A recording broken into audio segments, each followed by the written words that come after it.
Well, I think that especially on the information.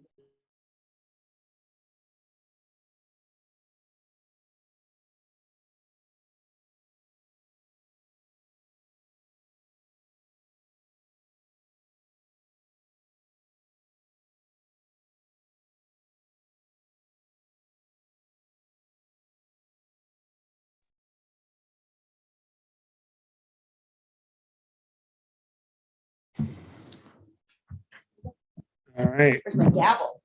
I know. Barb, You do you, notice where I'm sitting? do you want it, Barb? I will hand it off to you. That's all right. It's All a little right. early for. I'll guide us through. How about that? All right. So good morning, everybody. This is the February 22nd Community Building Subcommittee of City Council. Looks like the first agenda item is, well, first of all, I believe we have everyone present. And then the second one is just approval of the August 24th, 2022 meeting minutes. I move to approve. Second. All right, all in favor? You good? All right. Mhm. So then we're going to move in. And Russ, do you mind if I just say, we've always run these meetings without a chair. Yeah. And a vice chair, Mm. right? I just thought I would say to Megan. And- Yeah. And it's fine with me. I don't, Mhm. and yeah. That's fine. We kind of help. I'll just kind of facilitate it and we can move on. Yeah, no, we don't have a formal chair. or anything. Perfect. All right. So today, what we want to do is really, we have 2 hours and we don't have to spend the whole time, but what we really wanted to do was just have a kind of open conversation with this subcommittee about the transportation network, how we're setting projects. There's been a lot of discussion around bike ped infrastructure and contracts. And we've got our engineers in the room. So Garrett is with me. So Garrett is running the GeoBond projects. Janet is over in transportation and mobility. She's all things traffic and transportation engineering, as well as Robin Lewis. And then I know that Ryan and David Abbas are also coming down there in another meeting right now. They're also down. So we've got a host of people in here that are here to answer questions. And hopefully because what we really want is to make sure that we're all rowing in the same direction as what council wants. Because I always frame this discussion as Garrett needs to instruct his team of project managers and consultants on what are we doing? What are we scoping? What projects are we doing? And we want to make sure that there's alignment there just because of a lot of the recent discussions we've been having in around recent projects. So what we're going to do today is just go through and this again is an open discussion. I do have a bunch of slides to walk us through, but we can just have roundtable discussions at any point. You don't have to wait for us to get through the presentation. What we'll do is we'll just kind of go why we're talking about this in the first place, what our current policy direction is. So what staff is looking at is when we do projects and how we've created project budgets and what projects we're doing. We just want to make sure that council understands how we approach all this. Kind of a review of the bike ped design standards, and we're really going to focus around bike ped projects. And then there's some questions, some policy discussions that we are asking this subcommittee. And if we need to go back to the full council, we can as well, to make sure that we are getting clear direction on how we're looking at scoping projects, budgets of projects, how we're dealing with cost overruns and things like that. And I'll get to that here later on as we go through. And then we can have a discussion around how we want to utilize this group, next steps, next kind of conversations that this committee may want to have. Because we can go deep into any topic, any slide you talk about. There's probably about 20 layers that we could go down if you really want to dive into it. We're really considering this the framing conversation around this. And we've got a lot of experts in the room that we can bring a lot of information to make sure that we're going in the right direction. So what problem are we trying to solve? So the reason we thought this was kind of a pertinent conversation is, as you'll see through the presentation, we've got a lot of projects either in the works or coming in the pipeline. There is a high level of community involvement that we have seen around all these projects. We've had a lot of recent council discussions with recent transportation contracts. I always use the Neff Purcell intersection as a great example of kind of the conversations we've been having. We've kind of policy direction and kind of standards they've been evolving throughout the years around this. So a lot of times policy decisions were made based off of one set of understanding of direction. And then all of a sudden we jump 2-3 years ahead. And now we've got a kind of different understanding and we get caught in that kind of balancing, trying to balance those out.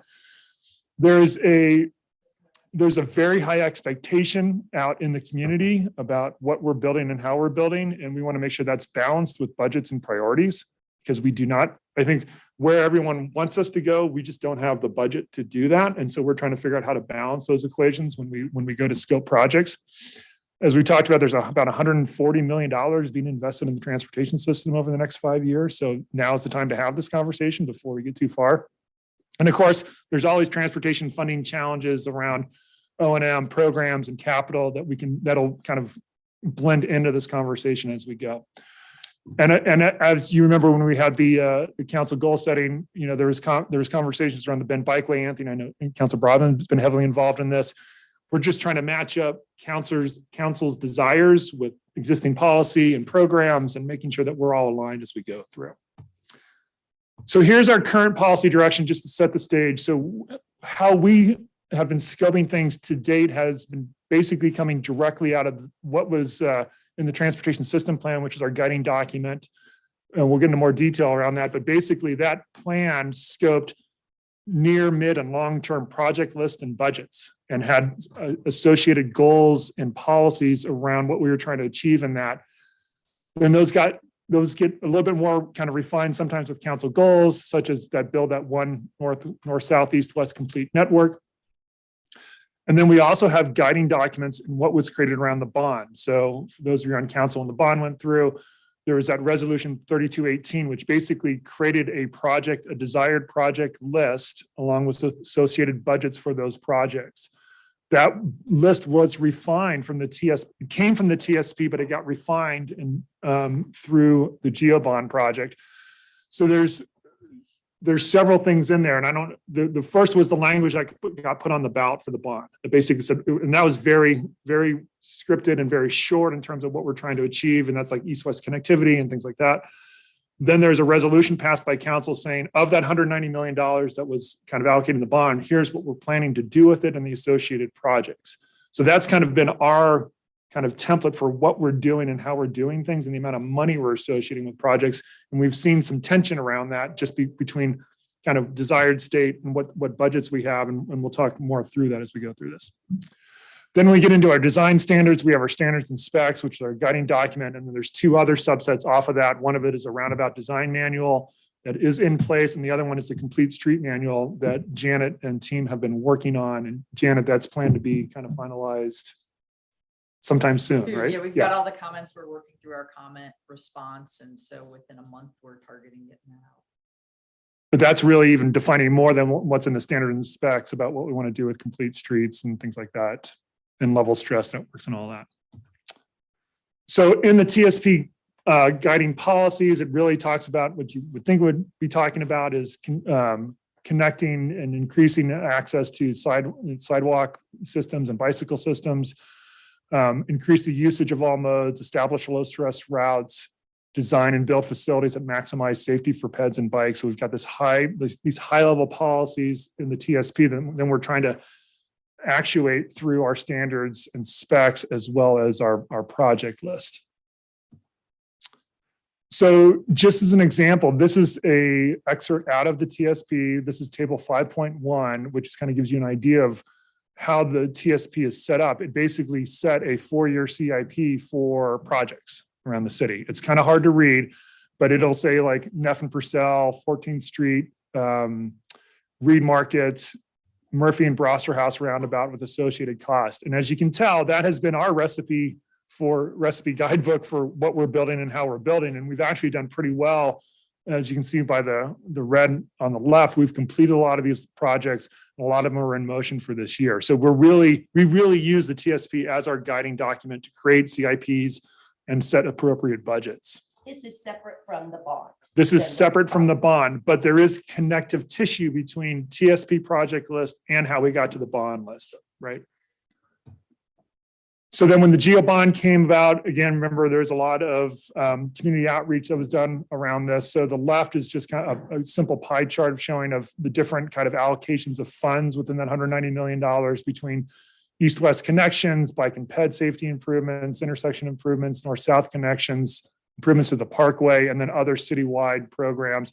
The right was just through some outreach that was done in preparation for the bond, just kind of one of those word bubbles of where people were focused and if we were going to go out for a bond. So to show you how we kind of use all this information to create a project, I'm going to pull back the recent contract that was approved by council on the only bike and ped project that was between Wall Street and 2nd Street. And so how Garrett can go into a lot more detail on this, how he creates a budget for his project is basically what he looks at is it started in the TSP. There was a $1.82 million for this segment of road that was allocated in the TSP. And we can get into how that came about if you'd like to. That was translated directly into that bond list in the resolution, that 1.82. And then Garrett and his team, they pull that over as that is the budget for this project. It's based off of high level estimates. And we'll go into a little bit here coming up on what we were trying to achieve when we set those dollar amounts and how those dollar amounts were set. Then there's also kind of larger buckets of fund in the GEO bond around key intersections and citywide key routes that go through this area. So we took some of those funds and allocated towards this. And we also took another $500,000 from the transportation fund for the railway crossing to improve that, as well as water and sewer funds as well for upgrades to the utility system that will be in there. So that's how we come up with the project budgets that get explained to council, especially around the GEO bond. So that's kind of a little bit of background on policy. And now I'll go into kind of how we talk about the bike ped systems and the generations of kind of improvement levels and design standards that we've been doing. Because I think this is where we get caught a little bit in trying to make sure that we're meeting everyone's expectations. So I always call this kind of the first generation of the bike ped system. It is basically wherever we had an arterial or collector road, we put a 6-foot bike lane and a 6-foot sidewalk on it. And you see these all over town. And then we had off-system paths that, like the canal trails, the Deschutes River Trail and Larkspur Trail, that were starting to move people kind of off-system throughout the community. Then we moved into the second generation of improvements. And this is when you started to see kind of that raised separated path on Reed Market. But still, even back to the last Geobond project that was done in 2011, we were still building the standard lanes with the 6-foot bike path unbuffered on even on Reed Market.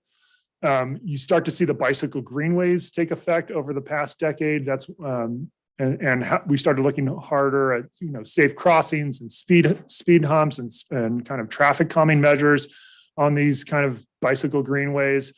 And then you start to see all those separated tunnels and things that start to occur on those off-system networks, trying to separate traffic from the bike ped facilities. We're right now kind of in the middle of that third generation of evolution of the bike ped system. That's when you're starting to see those buffered bike and protected bike lanes on Wilson. The project that we did on Riverside, where you started to see the buffered bike lanes, you started to see the green paint show up a lot around town to better indicate areas of higher stress or kind of focus that we want to make sure. The bottom left is a shot of the Murphy corridor, the Murphy 15th corridor, where we kind of have the buffered bike lane you can see on the street, as well as an off-street multi-use path associated with this. And then our crossings, especially at high traffic areas, have become much more enhanced with protective islands and flashing beacons in the lower right-hand corner. So we've been constantly evolving and trying to put different type of elements out on these networks. And then we have I think this is the standard that we would all like to achieve. This comes straightly out of the Portland kind of design guide around bike and bicycle planning. And I think this is where a lot of the conversations are with the community, where we want these complete either protected bike lane systems off the system, or bicycle tracks that can run two-way traffic that are more protected. And so this is where we have a lot of our conversations, but really where our policies and our budgets have been set to date have been more in like that second and third generation of type of facility. And so from a staff perspective, whenever a new project comes up, it's like, we all agree, we would love to get to this standard on every facility. The problem is we just don't have kind of the budget or the existing policy direction that we've received in the past to get us there. And we're going to go into a little bit more of how we got to our current budgets and things like that. But we want to recognize, we totally understand, especially kind of some of the advocacy groups, what they're asking for. And yes, these systems do work, but we've just not evolved our system or our planning yet 100% to this level. So here we go into the policy discussion. So really what we're trying to talk about is how and when do we want to get to today's system? So on the left, you'll see 9th Street heading towards Bend High and the famous, infamous Greenwood Underpass, to this new desired state that we all want to achieve, where we have protected buffer bike lanes, we have good off-street systems, and they're all well connected, and you can actually find your way through all these things. So this is kind of the policy questions and discussions we want to get into with council. Is first, as we go through this process, how do we want to define success on bike ped connectivity, and what standard are we designing to with the existing kind of CIP and policy projects that we have in place? If we want to change that and we want to build some of our projects to a higher standard, which we can do, then there's a lot of questions and things we might have to do to build to the higher standard, including looking at our existing policies. Do they need to be modified as official actions of council? And if we want to build to a higher standard, what does that mean? Where do we want to focus? How do we want to budget for those? And then what projects are we prioritizing? I'm going to dive deeper into each one of those things, but these are kind of those high-level policy guidance questions. Because remember, we've got a $190 million Geobond project that had that full list of projects. And if we want to start to reallocate funds or say, we're going to focus on these projects first, if more funding needs to go to them, great, we can do that. That means that these projects are going to be in a holding pattern. They may occur, they may not occur, based off of what the higher priority projects need to get done and accomplished.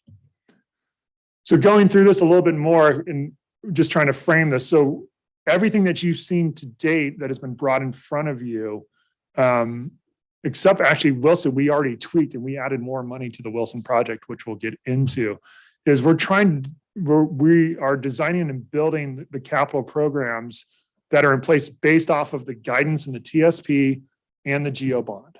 So basically, these are the segments, these are the corridors, and these are the budgets that we're trying to attain to. If we want to look at doing something different, and I put options 2 and 3, but there's other options out there. These are just kind of some examples of, we can modify the capital programs to incorporate a higher standard to certain segments. That is completely possible. If we do that, then we're doing fewer projects. There would be additional planning that would be required to figure out to make sure we understand what council wants us to invest in, where you want us to invest in, what project segments, and then there'd probably be additional planning and transportation planning that be involved to make sure that we get like, what are the new estimates and what are the budgets going into these projects. It will most likely require, increases the budgets that I said, potential policy changes that would be required, and then everything's going to get stretched out. So we're going to have larger project timelines and construction timelines, this will make much more sense as you start to see what Garrett and his team are working on. The other thing that we can do is we can just kind of do pencils down and say, well, we got a complete change in direction on how we want to approach bike ped facilities. If we want to focus, if we want to say, instead of doing a scatter shot across town, and we'll explain why we did that in the first place, we said, no, we want to collapse all of our money into 1 or 2 routes to get to a very high standard that, in the community. We can do that, but that's going to change. That's going to require significant policy changes. We're going to be focusing on much fewer projects with higher budgets, and the construction schedules are going to be pushed out even further because we have to go back to the drawing board to do that. So we have a couple mapping tools that myself and Garrett can pull up if you want to dive into this deeper. But I just want to kind of jump in, and I may turn to the team to help explain this a little bit more.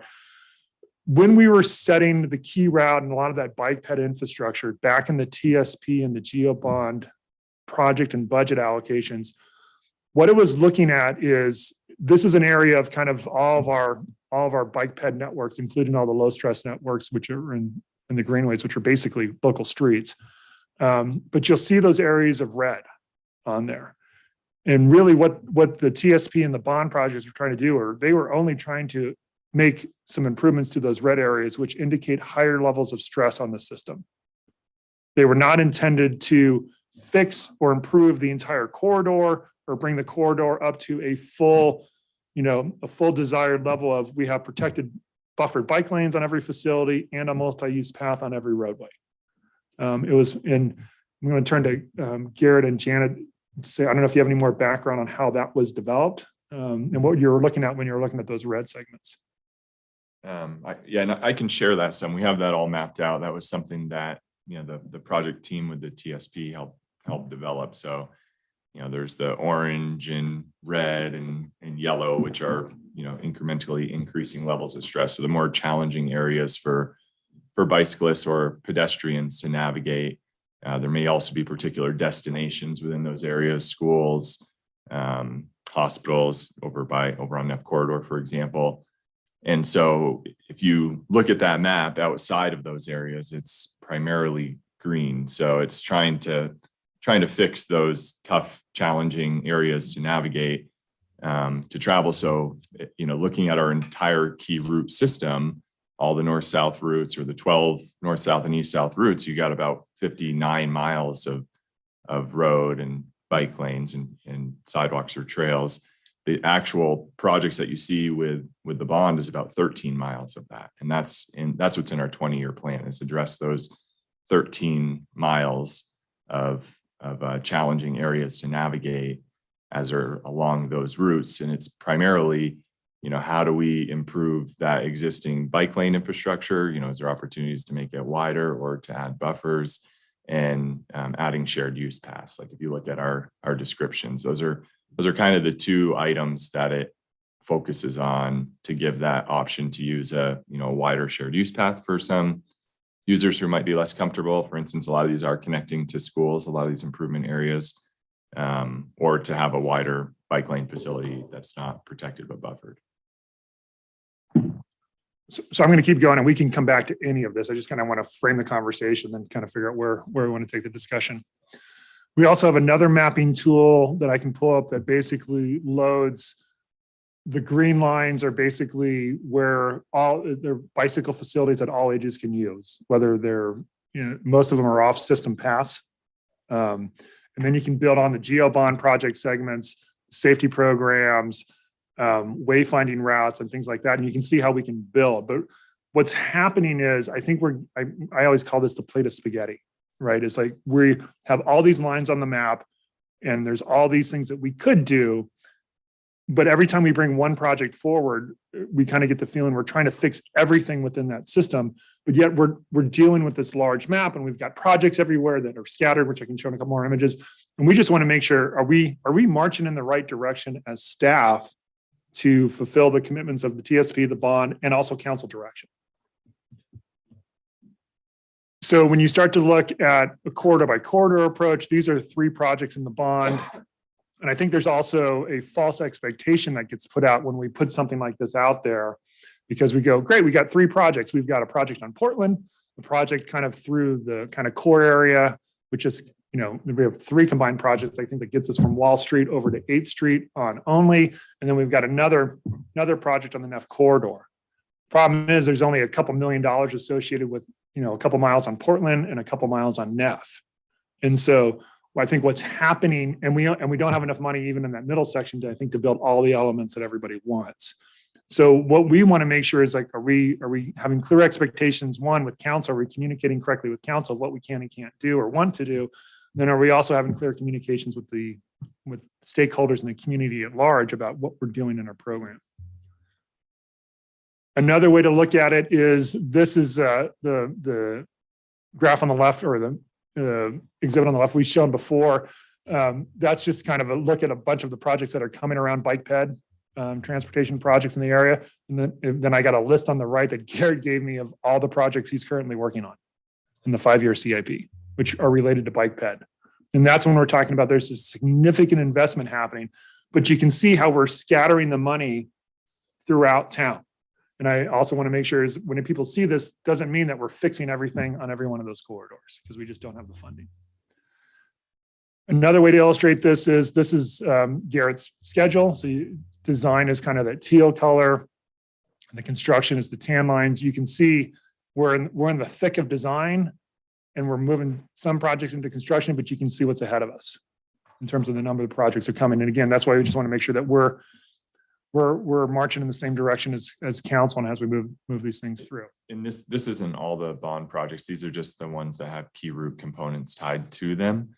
And this was, part of the direction when, Ryan and Sinclair were working with TBOC about establishing our key route projects, as a prioritized in that overall delivery of the 10-year program, to have those on the front end of the delivery the first few years. So here's where we want to start to have conversations with council. So there's a couple things we want to talk about. The first one, and I'm going to start really high level from a policy, and then we can drill down into project by project stuff. When we talk about the Wilson corridor, and I'm going to jump down to a slide here because it's so we're already seeing cost overruns that are occurring and the first one is on Wilson, because originally the description was, and this is just from 9th to 15th, which is just one of the segments of that bond project, was to basically build a shared use path adjacent to the roadway and create a low stress bikeway. The direction that was given through stakeholder engagement and conversations with council at the time was, we actually rebuilt the whole corridor. We just didn't do that description. The whole thing got rebuilt, and we have the buffered protected bike lanes, and we have an off-street system built with that corridor. The original budget for that was $2.2 million, and with an associated cost per foot of about $1,400. Cost to complete was $1 million over just on that segment. There were additional cost overruns. We had another $1 million in the roundabout design, because we did that separated design as around, I think it was close to $1 million of overrun. So you can see the cost per foot that jumps up. And then there's another project in there called, that I'm showing is the Neff corridor, which is one of those. Remember, we had the Portland, the only, and the Neff. We have $3.6 million budgeted for that for 2.4 miles, which equates to we only have $287 a foot to deal with on that corridor.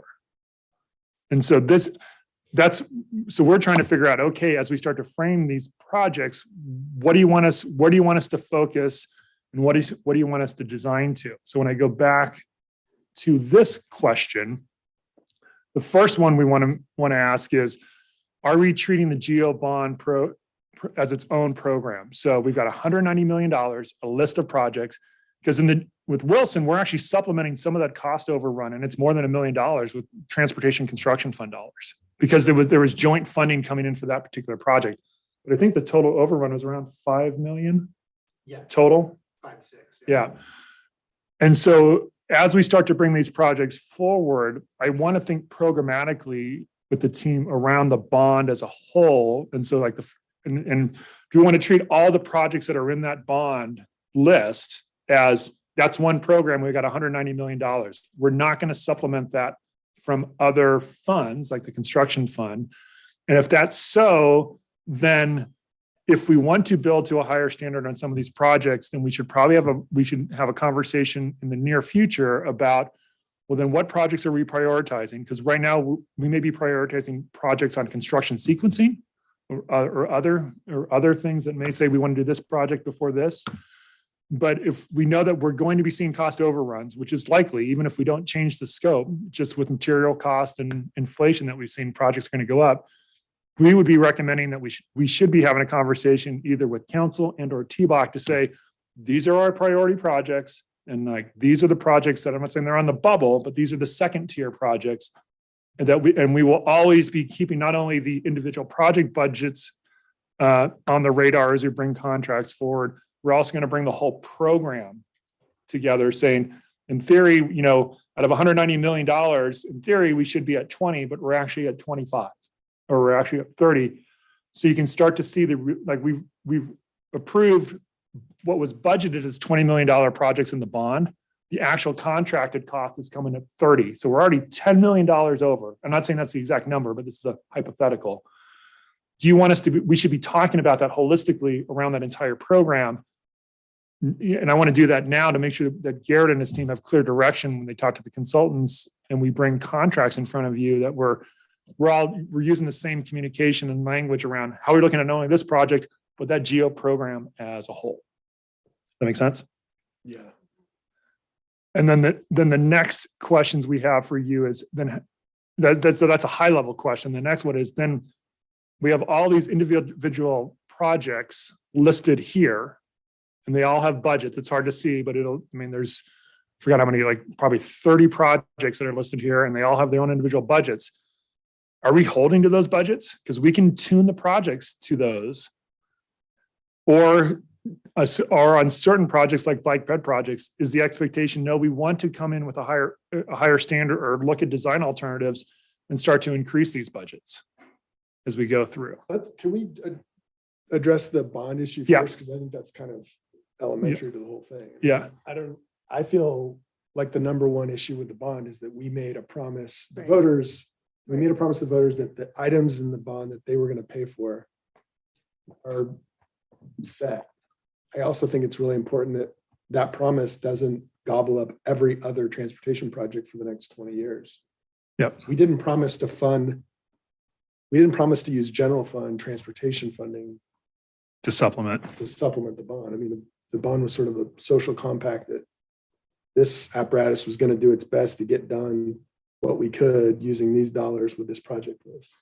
But we have to get that. We have to use it for that. And I think from a staff perspective, we agree with you. We just wanted, it was a check-in point. And I wanted to use Wilson as an example, because that's one thing that you'll see in the CIPs and budget.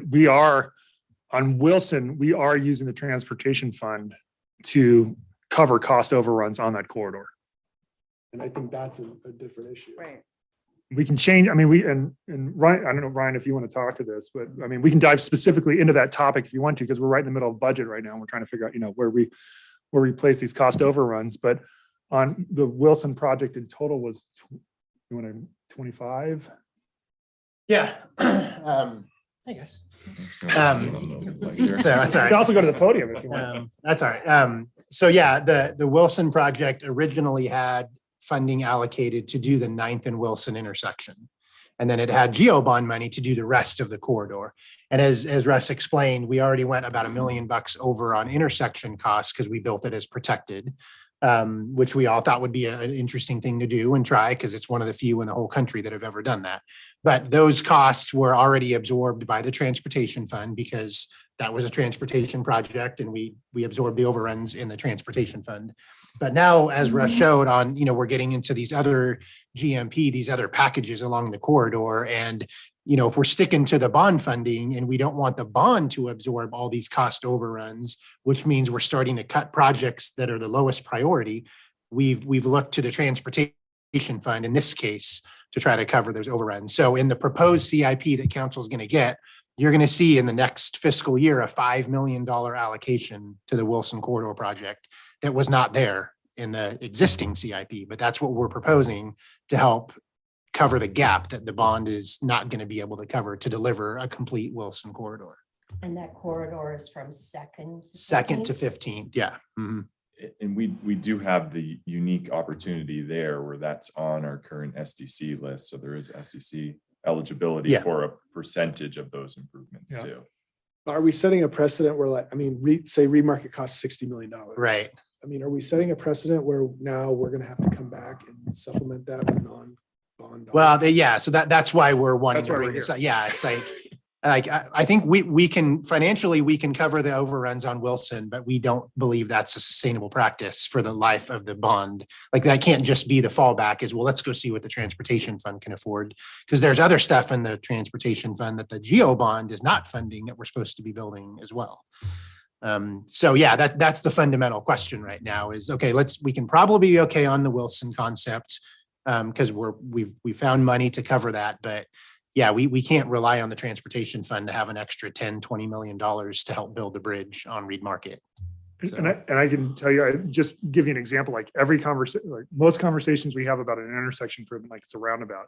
The internal conversations we're having is, well, it was budgeted as a normal roundabout of about $2.5-3 million. The first question we start talking about is like, well, are we doing a buffered? Are we doing a separated one? Because that's another $1 million. Mhm. And then you start to look at that list of projects and you go, 1, 2, 3, 4, there's like 7 or 8 roundabouts that Yeah. in theory you could have these questions about. And so that's why we're like, we should probably come back and have this kind of policy level discussion with council so that we can, when we frame what we're scoping and what we're building along with budgets, we can come back and point to this conversation saying that was the direction that we received. And that's why we're scoping projects the way we are. How much is in the transportation fund? Well, right now, based on SDC generation and other, we're still paying off the debt from the Murphy project and the Empire project. So we've allocated some, it varies year to year, but in the proposed CIP, you're going to see spending in the $8 to $10 million range every year for the next 5 years. Right. So the question of whether to treat the GO bond as its own program or the cost overruns are being absorbed within the overall GO bond budget. I mean, to me, that seems like the fiscally responsible thing to do. I understand that's going to create problems for Yep. us, Mhm. but I'm uncomfortable with like a blank check from the rest of the transportation fund being like a slush fund for GO bond projects Right. because we don't know where that's going to end. Yeah, and I think staff totally agrees with you on that concept. We just wanted to check in with that. And what that also means is what we also probably should be doing whenever we bring a contract forward is not only showing you what the budget amount is and the contract amount and the overrun, but then also the overall GeoBond program thermometer to say where are we, and so you always have that, oh, we're hitting that 5 million, 10 million overrun. So we can continue to have, these are going to be ongoing discussions throughout the life cycle of this program. So that takes care of the first question. The second question then how do we start to approach these individual project budgets? So should we be living within the budget allocations that have already been set for each of those projects? And they were basically developed in the TSP, refined in the GeoBond, and by refined, I mean reduced. And we'll go through that a little bit. And And then if we are doing that, should we be having conversations in the very near future about if we're going to add more money to certain projects that are going to go first, then should we look at the entire program and say, what projects are getting scheduled? What are the priority projects and what projects are on the bubble of maybe not getting funded and moving forward? So to put that into context, when you start looking at the key routes, the TSP in the near term project listed at 12 key routes, that the budget associated with that was 24 million. We had $245 million of total capital needed, 24 million for the 12 key routes. Then we went to the bond, that got reduced by $5 million just through kind of where we want to set the bond amount, the total bond amount, and what projects we want the bond to cover. So we already had a $5 million reduction on that. Again, we can dive into detail on what's on the project list, but I just want to let you know, this is what was attached to that resolution that kind of set all the projects and budgets. And then again, this key route cost comparison, I think this is where we struggle with the conversations is everyone's expecting that we've got, $1,500 to $2,000 a foot of corridor to do something. In reality, a lot of these projects just, they don't. And we're really just trying to hit those high stress areas. So that ends the formal presentation, but again, we can go in anywhere you want on these discussions, but I just wanted to start to frame that for you. Can I touch Yeah. one more nuance on the budget question? I think that to get into the details a little bit, and it doesn't apply on all these key route projects, but we have kind of our baseline scope schedule budget that we always look at. And from a scope perspective, we're looking at the limits of what was identified in the TSP, and there's all kinds of details in there. And then the budget, is a class 5. So that's plus 100 minus 50. Russ mentioned budget, but sometimes where we come in with our project to address our scope is actually going to fall below that budget. From our perspective of what we're hearing from council, I think we want to try to stay in that budget to try to maximize the benefits of bike and ped and other improvements within that corridor, within that available amount of money, versus staying specific to what the TSP scope is, which I think only could be a good example where we can hopefully extend those improvements farther to the east with that available budget. But that's things that we go through during this early alternatives analysis and public engagement phase that we're doing right now. I'll throw out another example of kind of where we are in the thought process is we've got the other project on the north end of town, which is the key routes down north-south on Boyd, and then east-west on Butler, and then a roundabout at Butler Wells. So we've worked with our consultant team. We've developed some alternative analysis. So we're looking at that memo now, and we're going to be prepared to share that to the public, probably at an open house in the April timeframe, because we do genuinely want that feedback from the public. But the conversation internally is, you have the option of a protected bike lane or a shared use path or like a cycle track. And when you look at the options though, and you say, well, naturally, everybody's going to say we want the cycle track because that's safer, that's off system. But then when you attach a price tag to that, it's unreasonable to say we only have $2 million budgeted to do this. And the cycle track means we're buying right away, we're moving utilities. It's a $5 million project. So should we even bother sharing that as an option with the public? Or is that just being kind of a false advertisement? Say, well, this is what we could do with another, double the budget. But in reality, we can't afford to do that at all. So what alternatives do we want to share with the public to get feedback that's within the allocated budget that we're trying to stay within? So that's kind of where we find ourselves as staff is we want to build the greatest thing we can as well, right? We're engineers. We want to build something that's really cool, but we simply just can't afford it in most instances. So I guess I'd like to turn to council because that's kind of staff's perspective of the stories we've been hearing and the kind of the real life project issues. I guess I want to turn to council just for a second and say, is that also tracking what you're hearing from the community around this? Or are we just misaligned in communication on how staff is talking about projects and things? Because we're sensing tension, especially with some of the certain stakeholders in the community. and we're never going to be able to remove that, but we want to make sure that we're at least on solid footing on how we're talking to everybody about our approach to projects.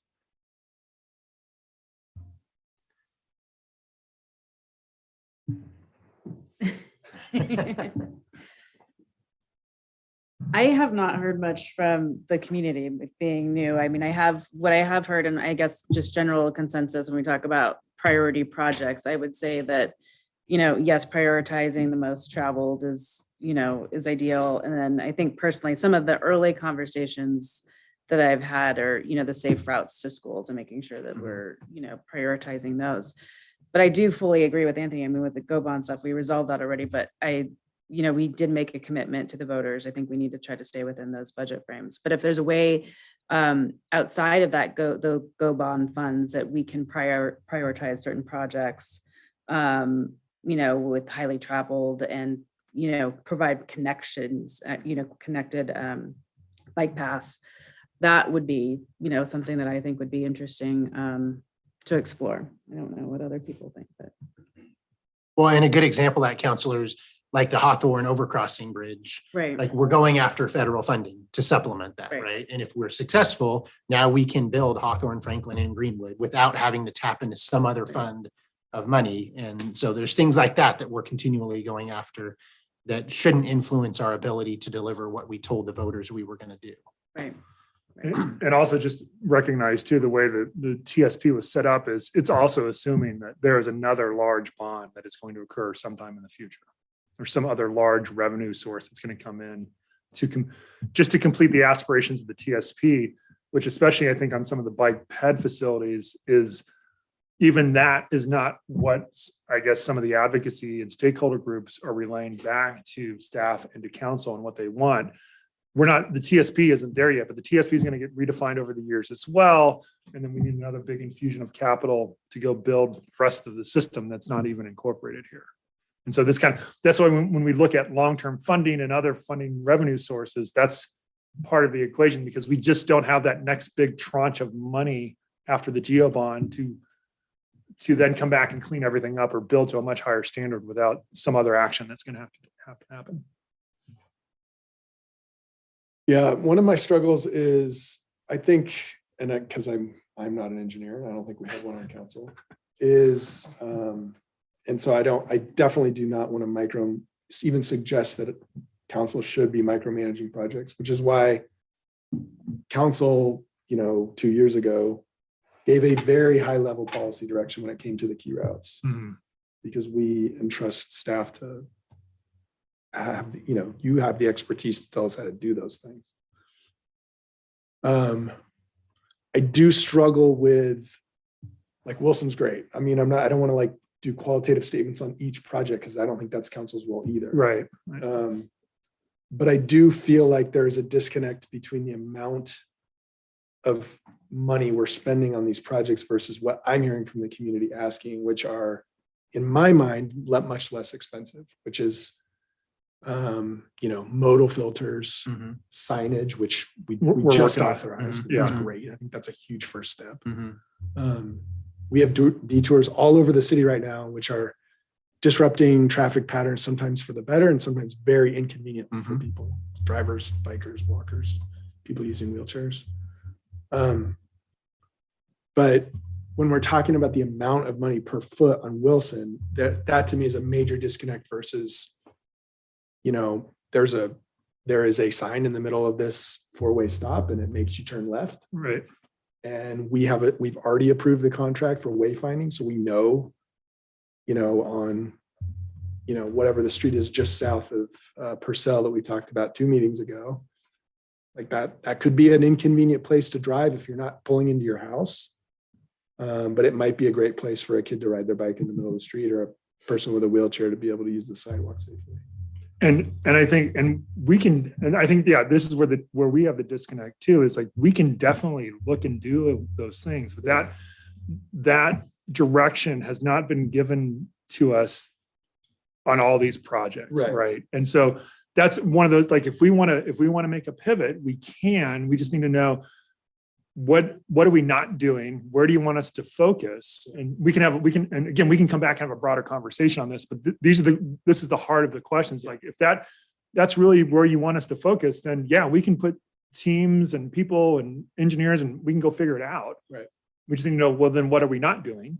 And if we're going to do that, what kind of community engagement we have around this and where do we want to budget for that? Yeah. And in theory, we can totally do it. Right. Well, I think you tell us, in December of 2021, we had that, I'll call it the bikeway the first change of policy level from council. I think everything else was probably just individual counselors talking, and I think it's kind of irrelevant. We did have in December of 21, the conversation about quick build options, alternative build for a fully east-west, north-south connected route. I think the first practical synthesis of that was last meeting when we voted on the contract for the wayfinding. Mhm. But if you need more policy direction than we had in that one meeting in December, I think we probably need to go back to the full council because I thought we already gave it. We got, and I'll turn to Garrett. I think we got some direction on that one or two specific routes, right? But then that conversation then blends into every other project that we do. Yeah. Right. And that's where we want to make sure that we've got clear expectations on kind of the holistic approach to the system and how we want to talk about that. Yeah, so that's a good example. So based on that guidance, one of them was to complete Route 1, which is that north-south route. That's a combination of key routes from the TSP and GeoBond and greenway work and in a handful of other things. But a good example of that is we saw a picture, Russ showed it earlier, the stretch between, from that 9th and Wilson protected roundabout north to Bend Senior High School. The TSP says we have $3,000 to basically paint a bike buffer. Is that okay? I don't think that's going to meet the community expectations of being a safe, protected system near a high school but that's the policy direction we have is you've got $3,000, put some paint on the ground and you're done. So that's where I feel like we're having a little bit of this.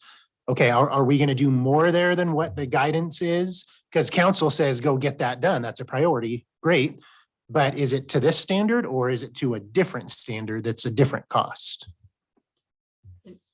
I'll add a couple things. One, add on to that. It's hard probably to sit here and listen to that conversation because it waffles right between policy and project specific. So it's hard to talk about without examples like that. But if we can get some policy direction on intent, we probably would come back with a proposal of what that would line out and look like on some of these projects, which would help. So I don't know if that helps today sort of distinguish, there's some nuts and bolts we need to get into, but if we have the general concept, we can come back to you with what that means. Because I'll finish that and then I have one more on. Well, I was going to say in prep for this meeting, one of the things we did is we brought in all the engineers and the planner that are working on all this stuff into the boardroom, and we had a 2-hour discussion on this. And it was hard. It was difficult for us to walk away with a clear, concise message on what we're doing and why we're doing it. Right. And that kind of leads to why we're trying to get from here, at least to bring those bumpers in a little bit so that we can frame this appropriately. Because I think there's confusion on our end as well of, okay, we hear all this stuff and we get direction, that's great. But then sometimes we go back to what we're working with going, we only got $3,000 on this corridor. And are we supposed to put more money into that? If so, how much? And then where's it coming from? And so we kind of get a little bit stuck. And then everyone starts getting upset because we get false expectations out there. And now we're on our back foot trying to explain everything instead of, I'd rather be in a little bit more progressive position when we talk about this stuff. Right. And I think the policy direction is you have this much funding, what can you maximize in that?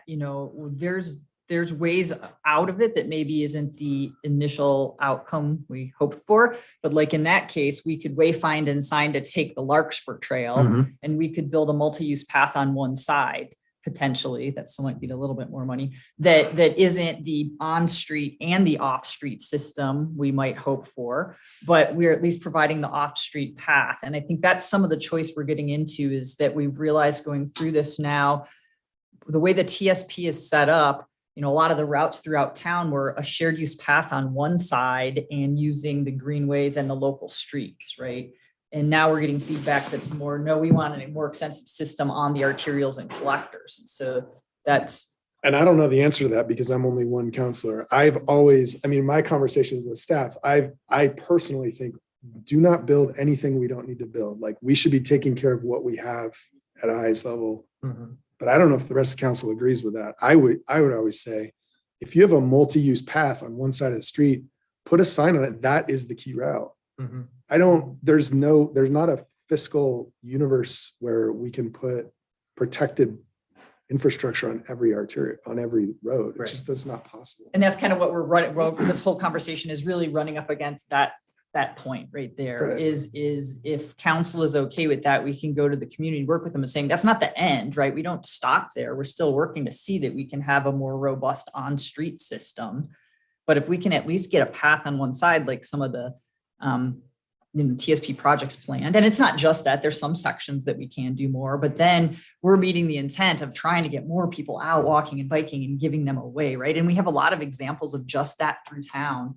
Like if you go down Skyliners, right, or the road through Tethero, there's a multi-use path on one side that is right now, the volumes of people using it, we're not at so congested that we really need that on street. So we've got probably a little window where we can, accommodate the capacity with that. That's a perfect example. Skyliners in my mind is done. You got to do the wayfinding and then it's done. The stuff where it get like Northeast 18th or whatever our one route is, that's not done. Where we don't have that Yeah, path, not done right? yet. We just have on street and a Yeah. 6-foot sidewalk. Yeah. Yeah. And the other point I was going to add is to your comment earlier, we that might be one spot where we maybe can have our cake and eat it too, so to speak, in that we do have the one TBKE bikeways project. So if we can come back to you maybe with a ask for clearer policy direction on modal filters and things that you want us to do to help make the local streets system a little more robust, to use that, particularly where we're challenged with funding on the arterial and collector streets, we can do that kind of as a parallel project. So it sounds like you're thinking maybe you gave us that direction and we're thinking maybe we needed something a little more formal to go forward with that. But so we can be working on that local street system and some of that quick build stuff within the capital project while this bond project's going on. That helps a little bit. Yeah, I think for us, because I think what we want to try to communicate to the city is you're trying to get across town. I think wayfinding is one of the most important things we need, but it's like you could be on a separated bike facility for a portion of the route. Then you could be on a completely separate path. Then you could be on a buffered bike lane. Then you could be on a bicycle greenway, and then you're back. Then you're back to a path that's adjacent to a road. So we're not going to get one continuous system, but we're going to use every element we possibly can to get you across town.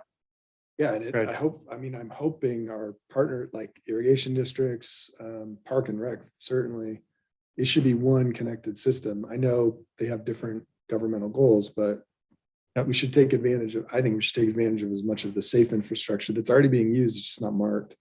Yeah, and I guess the other thing, because as we start to, look at all these projects that go around here, again, this is kind of like that. We got the scatter shot of projects that are going. We got things. Do you want us to look at this differently in any way as we start to go frame all this stuff of like, where are we trying to get people to and from?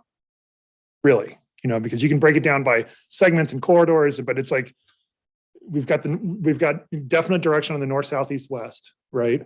But then we have now all these other projects. There's like, maybe 10 to 15 of them, maybe that and those are trying to just reduce those high level stress areas on that corridor. Do you want us to continue down that path? Because it's policies that were set by the TSP and the bond, and which is more of a check-in point before Garrett launches into a lot of RFPs and scope development. Just after kind of a lot of the conversations we've had, we just want to make sure we're still on the right path with how we're approaching this. I think it's schools, housing, Right. and urban renewal areas. Yeah. I know that's like 3 big areas, but we got to support getting kids safely to school because they're going to school anyway, especially kids of parents who aren't able to take them. Well, and I can give you one example, like I'm going to go to the Boyd Acre project. So the amount of money that we have there, I think Ryan summed it up well, is like, if you start at Butler Market, the amount of money that we have, you probably won't even get across maybe the first irrigation bridge with the amount of money that we have with a path. You may get to the bridge.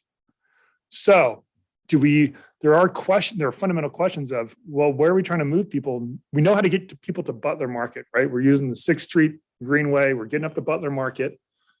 Should we be opening our view a little bit saying, well, maybe we should look at moving people over to 18th and getting people up to Juniper Ridge and schools and not focus on Boyd?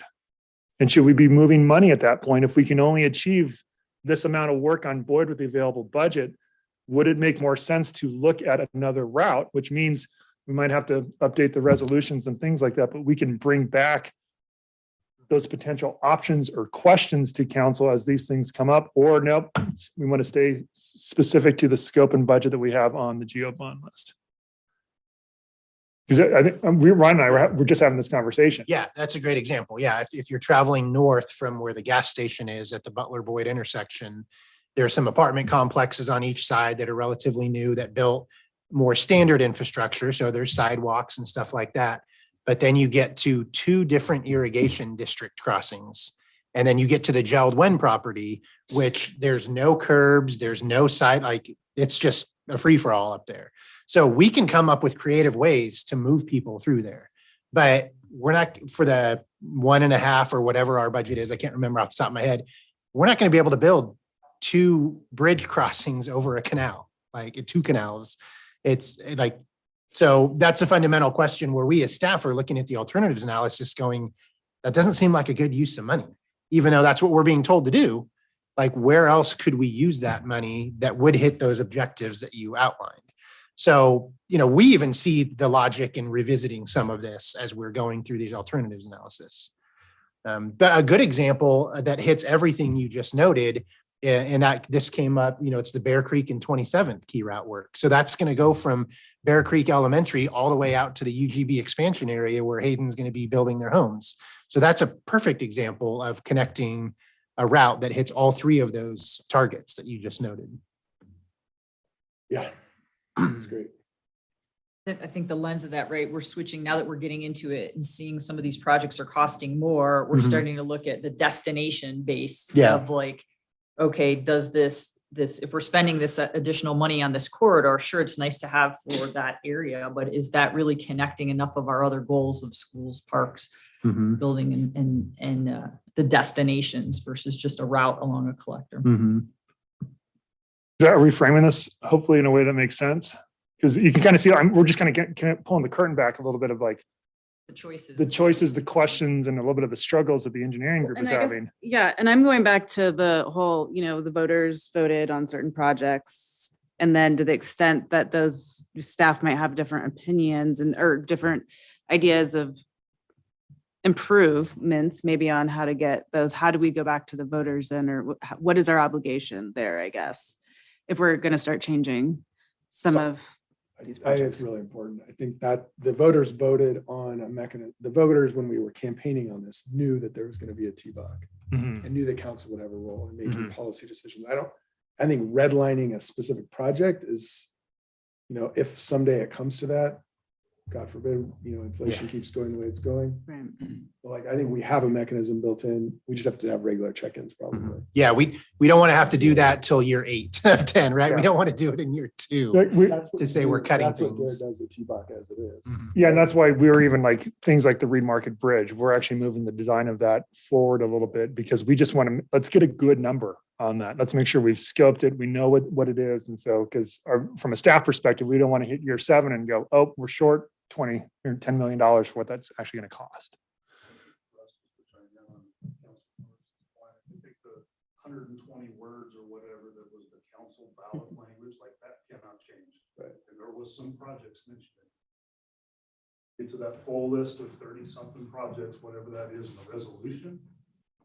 there maybe could be some tweaking there, but it would take a revised resolution. Right. by proposal. I was just trying to find that, David, the voters pamphlet. Yeah, and What it said, because you're right. It's specifically, certainly called out Reed Market. sorry, Elizabeth, are you on? If she's not, I Can you, yeah, maybe you can post that, because I've been dealing with bad back issues, and so I didn't have time to go find this. Hi, Hi. Jeanette. There's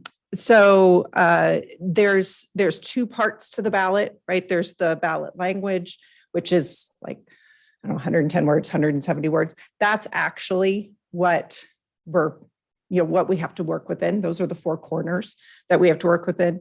And then the rest of the ballot language did have some more specific, but that's not legally. If we choose to adjust those, that is something that we can. So the actual ballot language I can pull and send. It's very broad. And I think incorporates the things that we're talking about and allows for that flexibility. But if we did want to adjust, then it's the resolution piece, which council adopted kind of in conjunction with that ballot language. Yes, thank you. That's the piece that would likely need to get changed in order to line up with that. It's resolution 3217. It doesn't have that full built out project list like 3218 shown on the screen now, but it does talk about some corridors. It's like projects include, has some reference there, even though it's not specific to that language that that Jeanette's mentioning. So I guess kind of some of the, besides what's kind of definitively described in the bond question, when it comes to this, and just using like that Boyd Acres example that Ryan talked about, do you want us to look at potential alternatives if we start to see like, well, yeah, we could invest $1 million on Boyd Acres, but it's probably not going to get you very far, and we're not sure it's going to meet the intent. Should we be looking for what our options are in that scenario, or nope, just stay within the project list, knowing and do we bring those discussions back to council, to TBOC first? We're trying to figure out how you would like us to navigate this discussion. Because I think there's some opportunities out there that we can explore and look at. And I think as we start to do some alternative analysis with some of these initial contracts, just like with the Boyd Acres, it's going to start to show these things, and we go, oh, well, what if we move the money from here to here?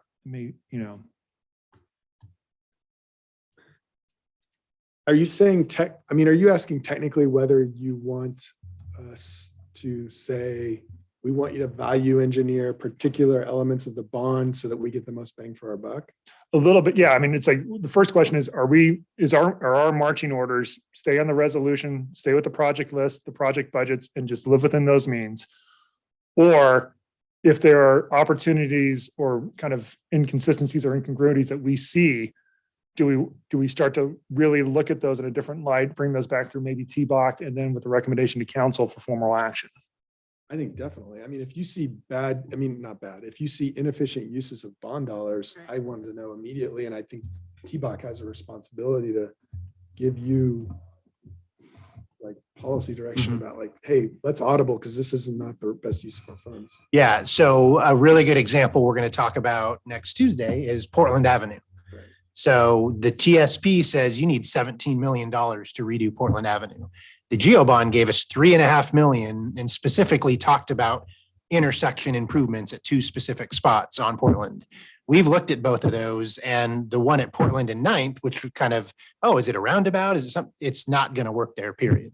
So we're going to TBOC with a $3.5 million, limit here to saying, here are some options to how best to use that money along the corridor. Yeah. Because it's not going to work the way the TSP and the GEO bond told us to do it. In those examples, just based on the way that they're chartered, their role, we're really not going to them as a advisory committee, more so as a committee that helped prioritize our list and say, hey, now that we're kind of rescoping, would you still keep this prioritized, or would you make a recommendation to move these dollars elsewhere? Right. That's the question. That's right. Yeah.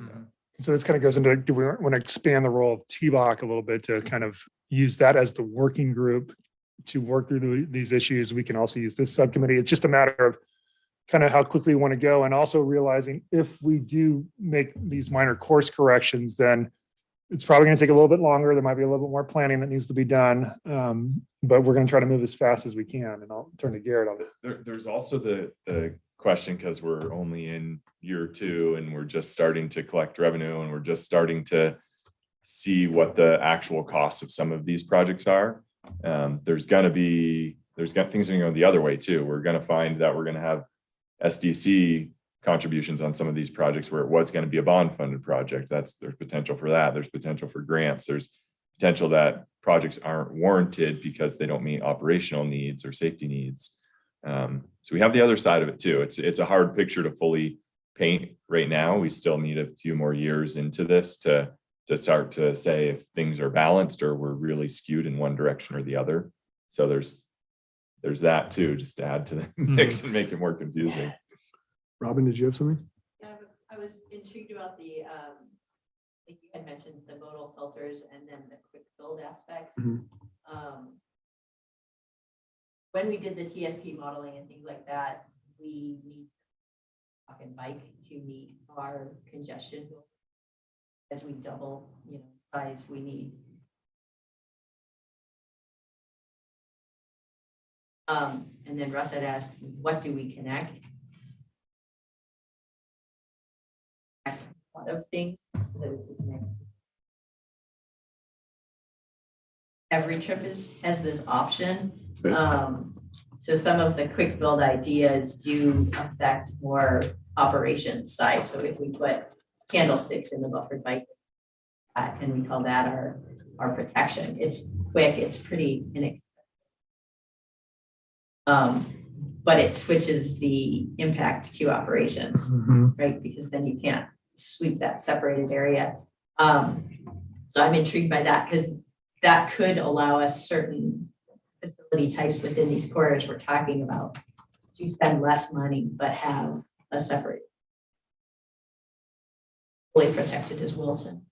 Yeah, I mean, that's, But it would again, gain a lot of ridership. that's not I don't see that as my role or council's role or even this committee's role to like tell staff, like, what's the tool that's going to allow a 10-year-old to use this road? Because right now they're not using it. But obviously I think that is what the community is telling us. Get elder users, less able users, children, people who haven't chosen to walk, be a pedestrian, use public transit or use a bicycle, like give them the option to do that. And there, in my mind, are very cheap ways to do it that we see in other communities. And I know that you are all far more expert in that than counselors are.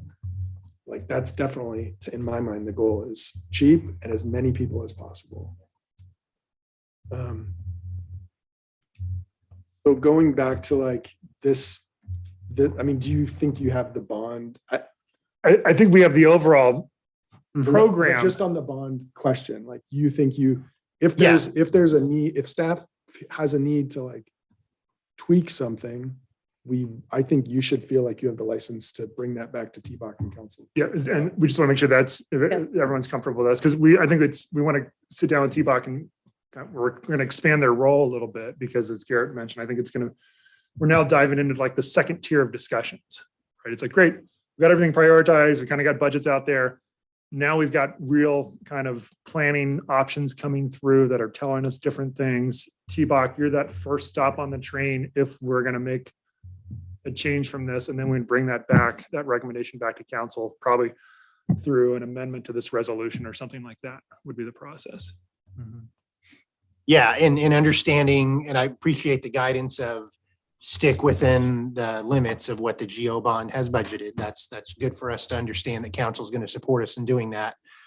Just know that there are advocacy groups that will continue to tell you that's not enough. That's not good enough.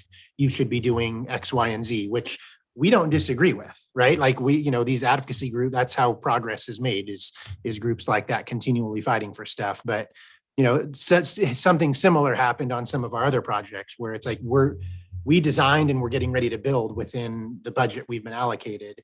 And now at the last minute, we're being told we need to reevaluate it and do something different. And okay, great. We're happy to make some adjustments, but If we're goal is to stick within the geo bond budgets, it's not going to meet all of the public's expectations, I guess is how I should put that, or the advocacy groups, desire to do more, and we understand. And then the other thing, just to mention, and the idea of quick hit projects, the tactical urbanism, all that kind of stuff. If that's direction and guidance from council, that's clearly not identified in the TSP or the geo bond. So from a larger perspective, we can shift resources and people to go do that kind of work. For me, and I don't know if anybody else, where is it shouldn't be expensive, but it's still going to cost something. So where does the funding come for doing, evaluating modal filters and other kind of stuff? If that is going to be a priority while we're doing the geo bond work, that's going to take a few years. If we want to see something quick and soon and be responsive to the public, what does that process look like in your eyes? Of how do we fund it? And is that requiring, we come up with a plan for a modal filter off of Colorado? Do you want TBOC to review that? Do you want council to review that? Are you telling staff that, yep, that we trust you guys to make a good plan, so go ahead and execute? So that's where it's a little bit gray for me still. I mean, one of the things I hoped during goal setting, we got kind of derailed on transportation, was that the TBOC would turn into a transportation committee. That was an idea, yeah. And I talked with Sally about that. That was one of her kind of concepts, right? When I started on council. To me, that's where it should be going. It shouldn't be getting politic to death at the council level. I do think, so a lot of this came because when the Neff and Purcell project came to council, It's a good example. we were like, this is on a key route and this is not up to key route standards. I think that was the impetus for a lot of this conversation. I think that's probably going to keep happening when we have projects on key routes. The idea is we want to have those conversations way up front, not when we've got a construction, we got a fully designed project and a construction contract in front of council. Right. And that's why we're like, we should probably have this conversation to say, if you want us to look at these things, we can. It's just, when you go back to the history of Neff and Purcell and you look at what the direction was 2 years ago, and we were tracking with the direction, and then you get to the final stage and then everybody wants something different. Yeah. Which is understandable. And we understand why. And that goes back to the evolution that we've all been going on with bike systems. And so that's all we're trying to do now is how do we pull this conversation more up front, get clear direction of okay, then this is what we're going to design to. Everybody's good. Okay. And then we can go execute. And I'll turn to the experts in. I would just that's a really good example, Councilor Broadman. The design that staff brought at that intersection did in fact meet our key route level of stress standards. Right. By definition, and I don't want to, play the card well, if we read this exact, it did in fact, but it was by a bicycle user exiting the roadway using the wide shared use path. So again, not all users want to do that. So that was that earlier statement of, are we building the shared use path, or are we building the on-street bike lane, or are we doing both? Because we weren't told to do both, and we don't have the budget. So in this case, you guys allocated another $100,000, and we're going to restripe a couple things, and we're going to try to meet that intent. But that's where the interesting conversation comes in, is because there was somebody from the community who said, I don't think this is meeting the standard that I was envisioning, but it did in fact meet the standard that we were told to build to. And so that's where the confusion comes in, right? It's we all agree we would love to do more and bigger and better. And we can build anything with unlimited amount of money, right? But in that case, it was a good example of where that confusion came in.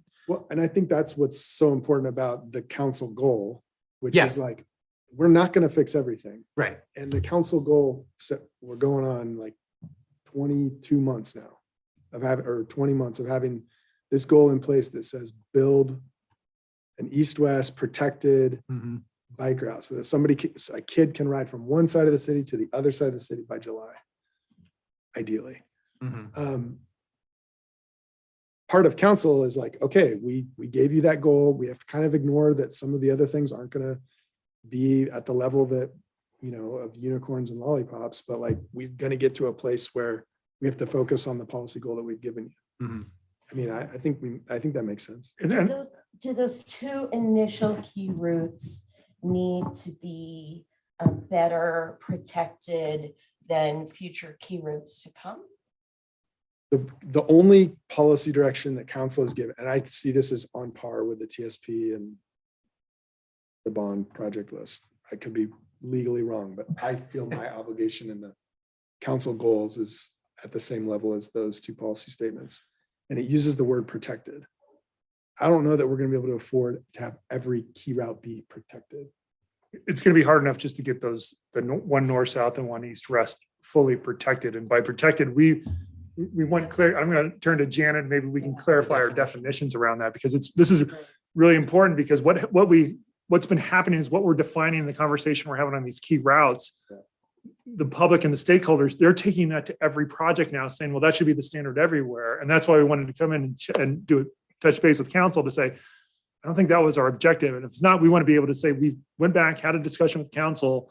This is our policy direction. This is where we're focused, and this is where we're allocating budgets and scope. So I'll turn to Janet. Yeah, and that's kind of getting all the expectations from staff and council and the community at the same place.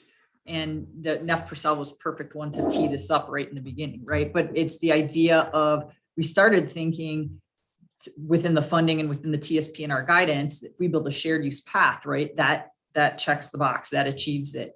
And then since we were able to do Wilson and started entertaining the discussion of, yes, and we have a protected on-street facility, now there's some interpretation that that's the expectation, is that we'll have two facilities. And certainly we're looking to where we can doing that on-street facility. But I think if we can come out of today with some at least kind of policy direction agreement, that if we can at least get the shared use path, that is providing a facility for everybody to use. And then where we have budget and space, right, we can do more. And what we have to keep remembering here is that we're not building brand new things, right? We're retrofitting within an existing space. And so the challenge that we face when we're actually going to implement is it's people's front yards, it's houses, it's right of way, which takes time and other things. So it's not as easy as just widen the street, which is what complicates it. So if it sounds like there's some head nods that's if we can at least get the shared use path that provides a protected, separated facility for everybody to use. I think ideally on both sides, if we get one side, we're looking at how do you cross so that everybody can get that facility. But I also think when we say protected, we're also then incorporating bicycle greenways into that conversation as well. And we're calling that a protected facility. And if that means, just want to make sure that's for me, one person, that's good enough for me, as long as it's not sharing space with like through traffic, which is where I think the modal filters come into play. And that Ryan kind of touched on that. And I think we can definitely come back to you, kind of regroup a little bit. And the intent on that would be ask for some policy direction. And what it comes down to, it's also, there's some elements related to that of like some collectors where people are parking now because we just never, for a variety of reasons, striped the bike lane.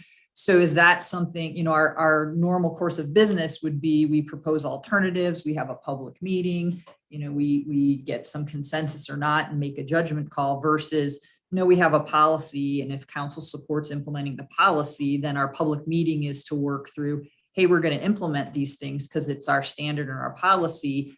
Are we missing some things, or do we have details to work out? Right. But that gives us the ability to go do these things versus kind of have a vote every time. And so we can come back to you with some of that. That's sort of a side issue, right, to the topic today, which is the bigger go bond, but that's certainly something that we can work on. And then it also sort of teased the third thing, right, which is the tough discussion we have, because all of this is related to additional maintenance. And even with that, right, I would say we, under the scrutiny of David Abbas and my whole department, right, there's some opportunity, right? We can still build some of these things if we don't have as much funding for maintenance. We just need to all be on the same page, the community, council, staff, of saying 9-10 months out of year, we'll be able to use these things. And for 2 in the winter, maybe it's not as usable, but do we want to not build them for that until we get the toughened stuff established? Or do we come to some agreement that we can do some of these things and either they go away in the winter, the protected bollards, or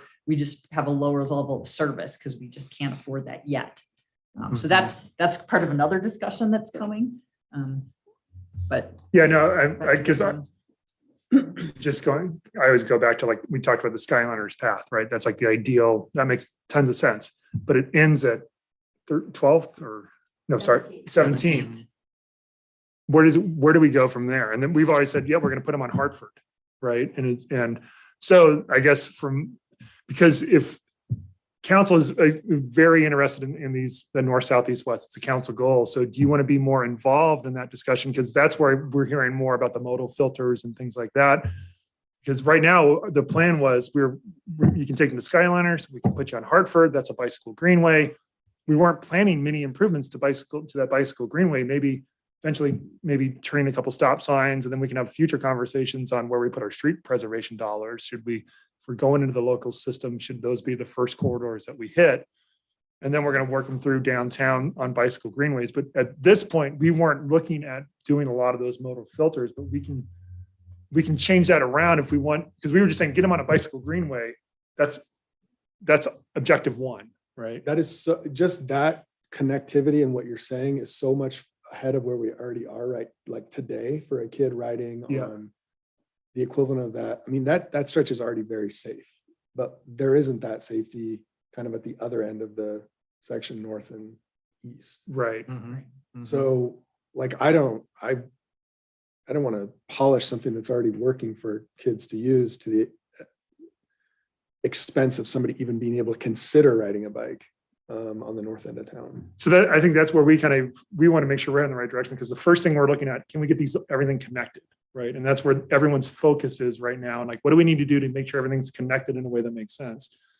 Then we would come back and we were saying, like, to me, the modal filters then start to become the second level enhancements on those systems that we weren't looking at that out of the gate now. We were looking at making sure that we were getting everything connected first. If we can add that into the concept, but and also if we want to have more conversations around these key routes with council, we can do that because of the focus that we have on this, and just give us clear policy direction. We can work T-back on all the other routes that are going on. It's because this is where we don't want to be in conflict, with like, we came up with this great plan and we put it in front of everybody. Like, well, no, do this, what happened here? And trying to figure out like how much involvement and in which projects do you want to be involved in? I mean, I think we've already done this, but I could be completely wrong. I think we already said to staff, incorporate quick build options for fully protected facilities that may include modal filters and parking modifications. More permanent options could be provided in later phases. Incorporate wayfinding so routes are easily followed. Update development code to require evaluation prioritization of protected and connected facilities. Move forward with the direction that staff had drafted to seek design alternatives for complete east-west and north-south crosstown bike routes that are as fully protected as feasible and developable as quickly as possible. Again, this includes incorporating quick build options for fully protected facilities and crossings in the early phase that may include modal filters and parking modifications. We're heading down that road. I guess the question I have is, as we're doing this with our consultants, how much involvement, because there's going to be options, right? How much involvement does either TBOC, do you want us to have a TBOC or council with, especially the north, south, east, west? Because we got the direction up front. Now we're kind of trying to get this project moving, and questions are going to come up. I mean, to me, that's a question for the full council. I don't think the three of us can answer that. I don't know what you think is the best. No, or if it could be an update, I don't know. Or if there's, my only thought is update, this is what we're planning, or this is what we're proposing, or if there's key intersections, like you said, that are proving problematic, maybe that would be. Well, I'm saying it's a question for the full council to say, we want TBOC to be the transportation committee. If you have an issue, you take it to TBOC, or like you take it to community sub-building, or subcommittee, or you take it to, what's the other subcommittee? Stewardship. I think we would like to get that direction from council, because just as we've started to learn as we've gone through this, there's always going to be some high level kind of, do we go left or go right questions here, or do we add this element or not? And we want to make sure that we're asking the right level questions to the right level group. Yeah, and it could be that council says, like, we don't want anybody. We want staff to, you've got this goal, just go. Shouldn't be any counselors or community members. That just slows it down. I don't know what the answer is. Yeah. we're already spending a good amount of time when it comes just to individual project delivery and adding in this Yeah. early alt analysis, public engagement phase. Then you add a few more months, it slows down our bond delivery. Yeah. You know, and some of them, I think the way we're structuring now, where we're doing this alt analysis, doing engagement, getting input, trying to educate a little bit more on our parameters, and then coming back for a contract amendment to go into design, I think gives us that trigger for a quick update of like, here's all the info we got, here's where we're going. I'm sure you're going to be hearing from people at that point. Yeah, You know, right. Yeah. So I can talk to Eric and maybe bring this question back to the full council. It's probably appropriate. And yeah. state the question again. The question is, what system are we using to kind of get policy direction and feedback on project specific questions around scope, budget, and schedule? It's Yeah. not council, right? I personally don't think it should be Right? council. It's TBOC or Transportation Committee. No, I think those committees, yeah, I agree. But TBOC isn't necessarily assigned to do that. Yeah, So no, we I have to, the understand, council but- needs to provide that direction. Or I don't know, maybe the mayor has the authority in managing the committees, just call it that. I don't know the answer, but. I Yeah. can't make that Yeah, call. I certainly wouldn't want anything to slow down the process even more. So.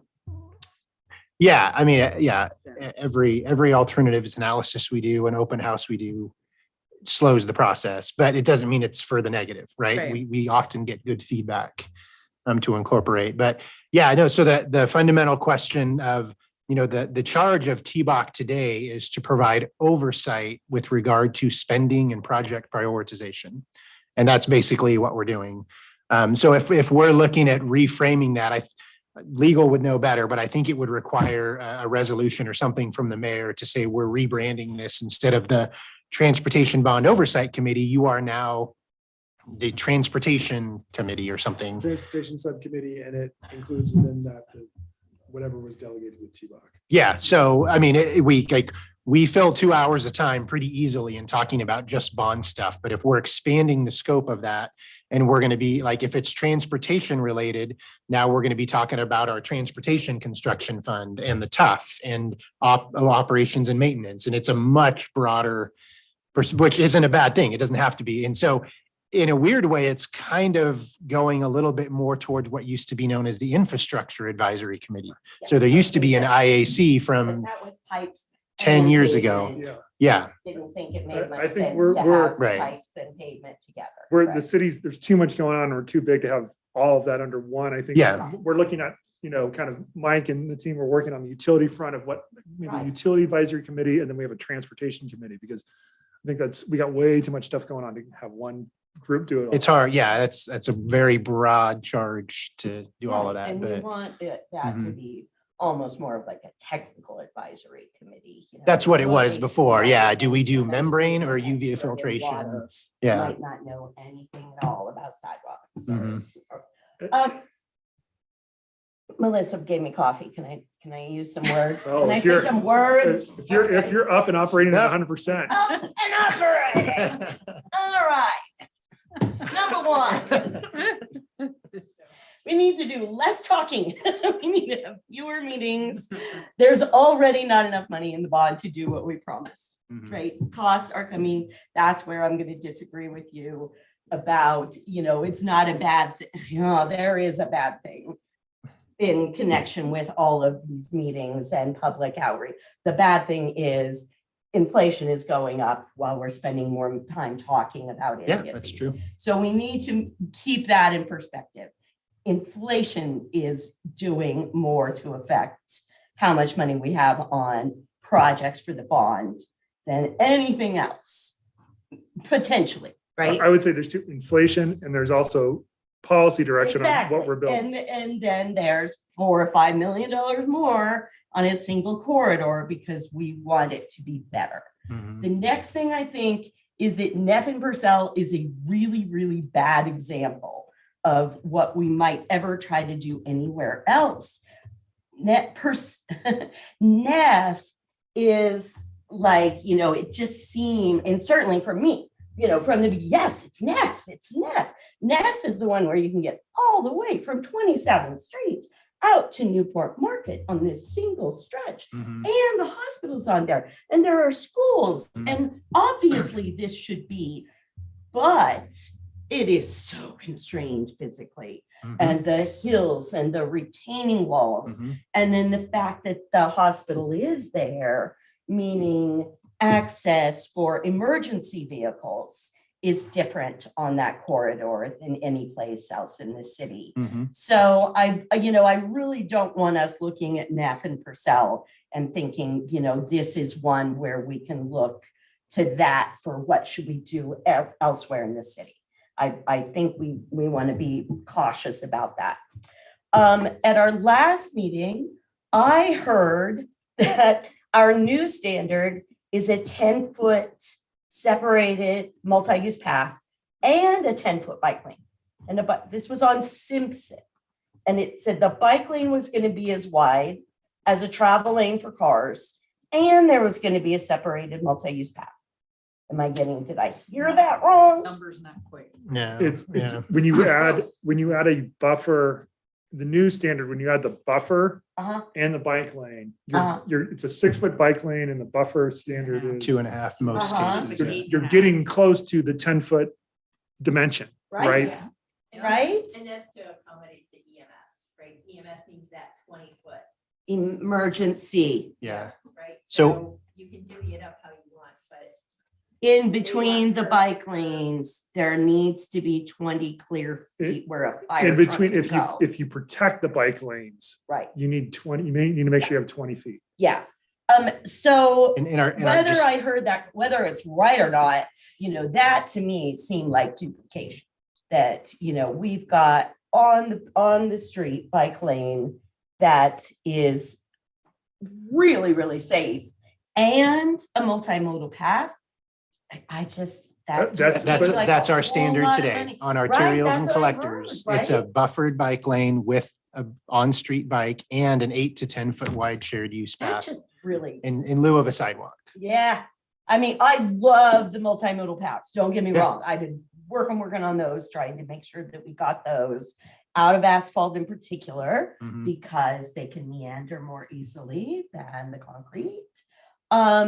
But that, from my perspective, that is duplication. That's just too But- much money on a single street. But by state law, we're required to put bike lanes on collectors and arterials. Yeah, So then if we're gonna put a bike lane, then the standard is everyone wants them buffered. Now that's the Right. new standard. So right. and again, Part of the this is- discussion, Right, no, that's- It's a basic bike lane, Right. Yeah, The That's the other, problem. yeah, and the Right. other thing that rolls into that, right, is like today's uses and future uses and e-bikes and speed differential, right? So, but we're having that same conversation internally. Do we need both? Do Mhm. we just have a painted bike lane on street because we Of have the course. right use path? Do we have it buffered? Can we Right. do different levels, right? And so these are all part of the discussion that we would, this is great feedback. And then the right, certain groups of our community want both for different reasons as well. But I think we've got to look at it not just today, but like what vehicles and what things are we going to driving at what speeds in the future. So there is some benefit to having two, but there is also impact. Okay. So that's my concern about that. but Barb, can I ask you, because we want to make sure, so checking in on that, right? That's the situation, the discussions we get into. Everybody wants that complete standard done. And we're saying, well, the most important priority from us is the multi-use shared Right. path, Right, me too. right? Yes. We're always going to choose that before we start looking at buffer bike lanes. Good. Because that's protected. I mean, to me, in my mind, that's a protected pathway. I actually haven't heard any, I mean, maybe there are people who don't agree with that general philosophy of a painted bike lane being okay if you have a full multi-use blacktop path next to it. I have not heard anybody say that, and maybe they'll watch us later and scream at me. I don't know who they are. Well, that's- They will, but That- that's, we- That's why we- Wilson's being built the way it is. I We know, have a but- shared use path and the public said we also want a protected lane in the You're saying travel. behind back a curb. though, Right. Yeah, no, we agree, but yeah. I was talking to some traffic engineers a couple weeks ago about that because it came up in our big planning engineering meeting over here.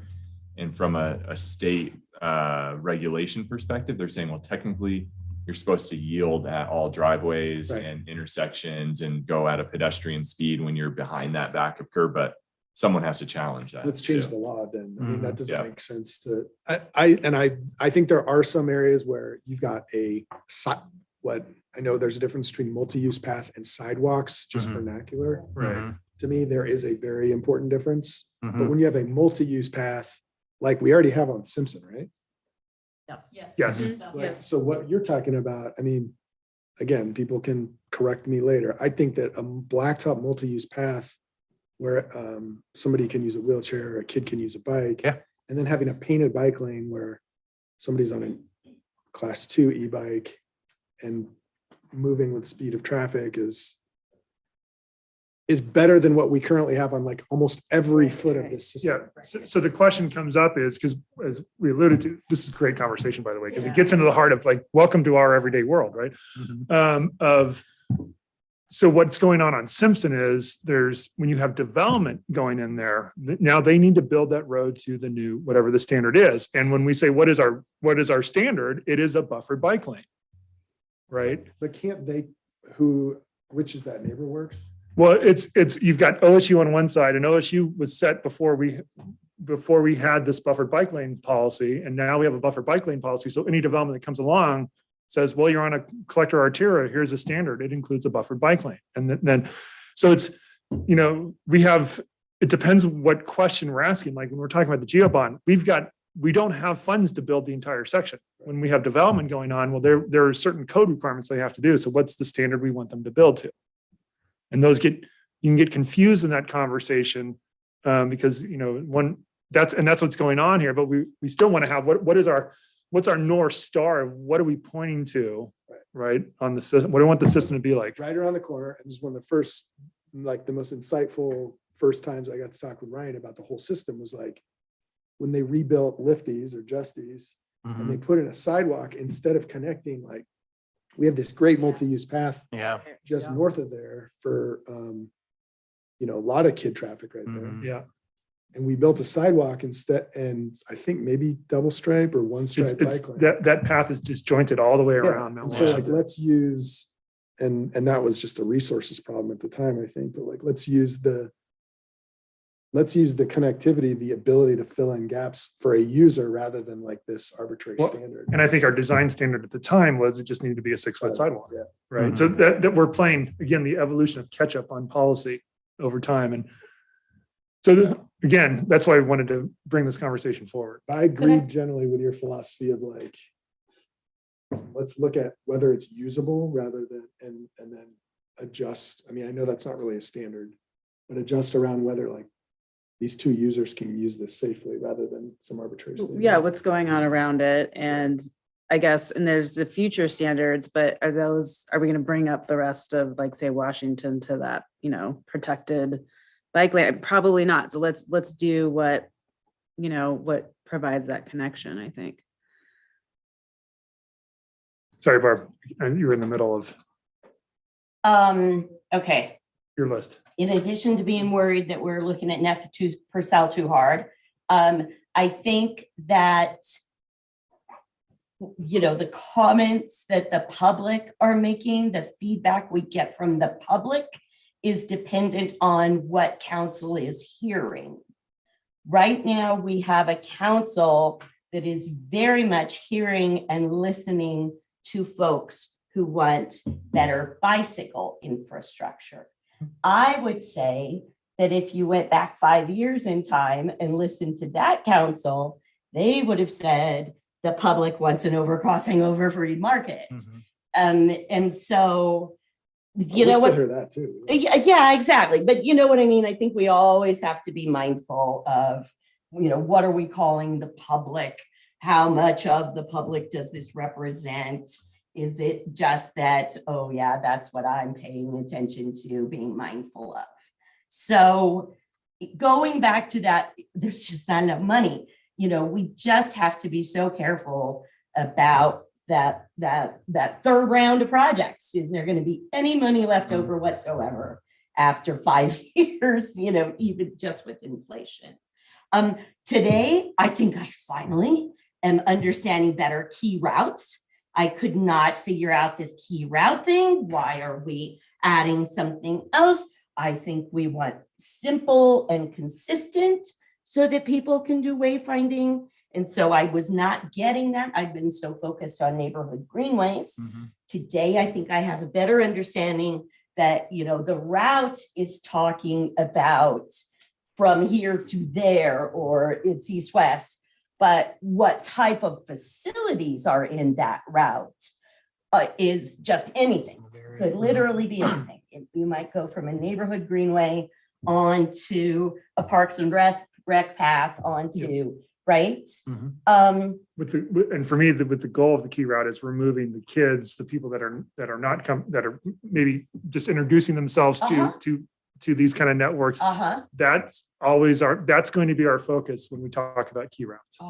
It is. So we just I don't think we could set a standard for what we want key routes to be and have it be anywhere near as good as we would actually like, because we've got to set that standard for the section, the worst section of the most difficult key routes, right? And presumably from my perspective, the worst section of the most difficult key route, all it's going to have is that multi-use path, not all. And then That would be amazing if that was the buffered, worst right? case. Exactly. And then buffered, Buffered, not buffering. protected, Correct. right? Yeah. Buffered is 2 stripes, but it doesn't take almost 10 whole feet of pavement. Is that right? It'll take 7 to 8 at least. 7 or 8, it's still a lot, Mhm. but it's different than protected, Correct. right? Mhm.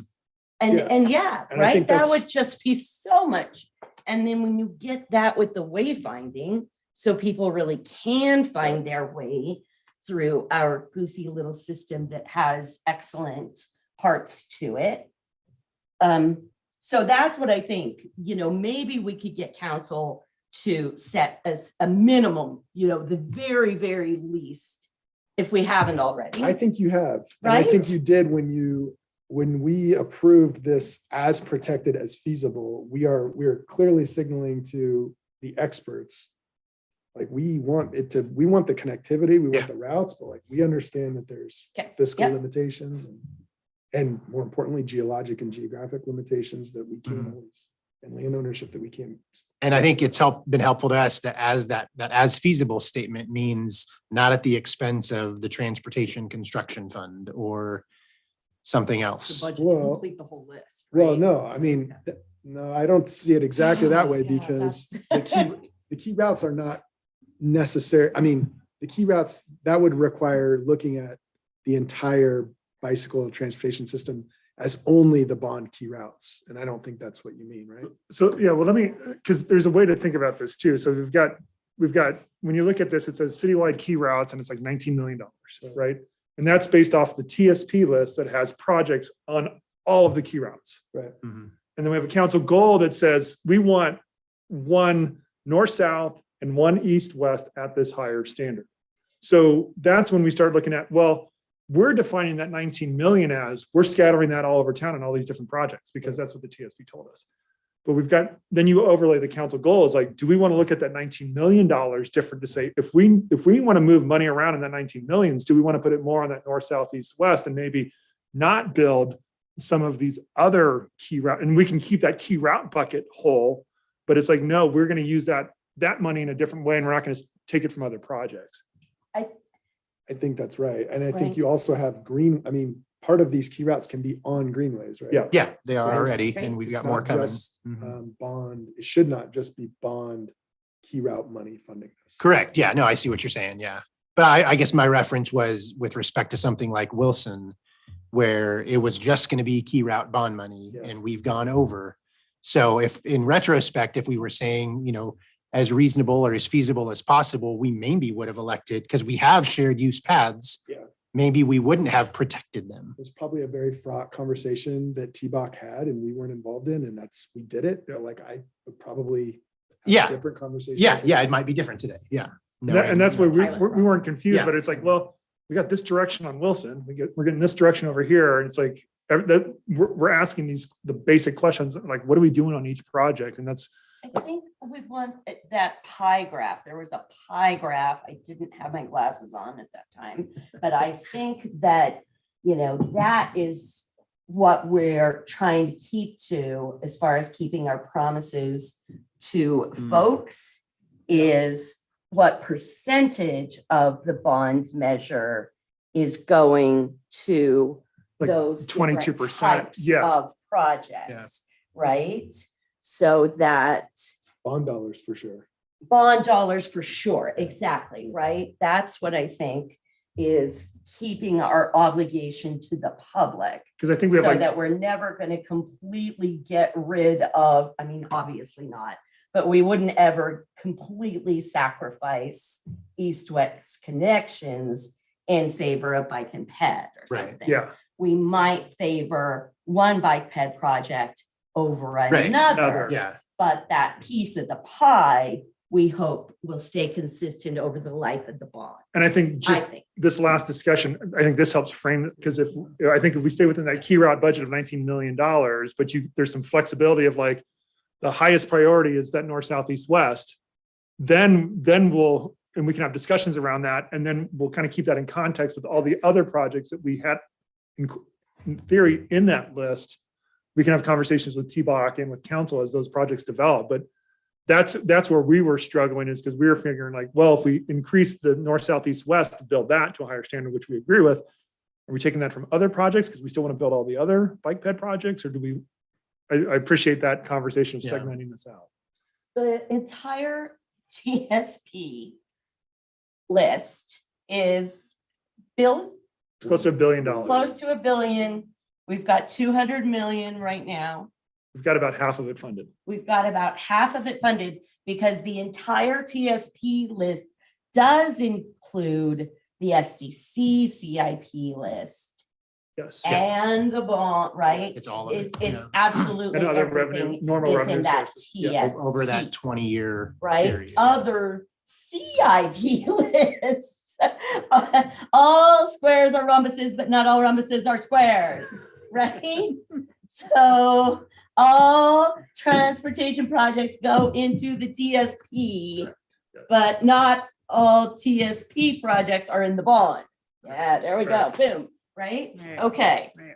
So yeah, that's part of that discussion is no, we never intended for $19 million to build out all of the key routes in our city. We are Yeah, hoping it that was never 19 going million is half or a quarter of absolutely everything on this, right? Yeah.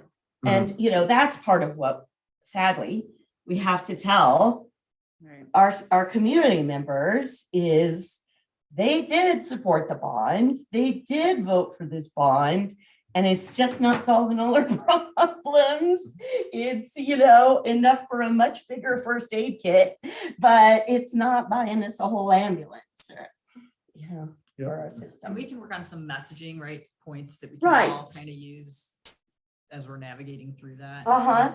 And then is there any chance we do something that is not as robust for more vulnerable users, that would get in the way of future improvements, right? We want to avoid that. We don't want to build something now that's going to prevent that full-on protected bike lane in the future. Mhm. I can't think of any way that would happen.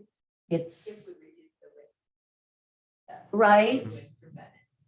So I think we've got to stay mindful of that because this is not it. This is just the beginning of trying to build a more robust system, Mhm. right? And I mean, you guys know that. Don't put in, So the question, I guess, for Barb and Megan, the question of who do we want to recommend is the entity that gives project-specific guidance? I think we all said it should not be the full council, Right. and it should probably either be TBOC if it expands its scope or us.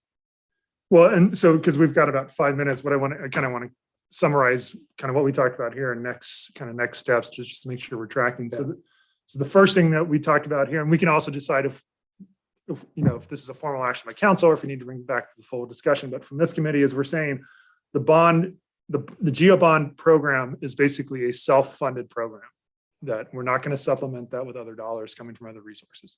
That's not right either, Russ. I'm sorry to say, because I really think that most of the projects in the bond actually do include funding from other places. And when that's the case, well, then, yeah, it might be appropriate to bring in more. We will, right? but the theory is if we've got like $3 million to spend on a corridor, we're going to try to we're going to stay within that $3 million, or we're going to adjust it from other projects in the bond. We got to be, I think that I agreed with that when you said it earlier, but now I'm thinking Hawthorne, like Midtown crossings are going to be mostly probably other sources. Right. Yeah, but we will, if we have others, like if we have a SDC project or a transportation construction fund project that was already outlined, then we combine forces, right? And we did that on Yes. Wilson. But when we have basically, it's a bond specific project. Right. with- Like an intersection improvement. Intersection Right, improvement, that's one that's pretty well. Yeah, Don't pull out of Stay state with Right. if Yeah. if it's budgeted for 2.5 million and it comes back at 3.5, And we just can't have a roundabout there. Then- It's too expensive. either that or that $1 million needs to get absorbed by another project in the Intersection list. improvement. Yeah. That's what I'm talking about. Yeah, no, right? I think that's what I'm talking about too. Okay. Robin, did you have something? Yeah, unless we can add safety dollars, because. Yeah. Yeah, there's Well, lots of other we- markets. Right.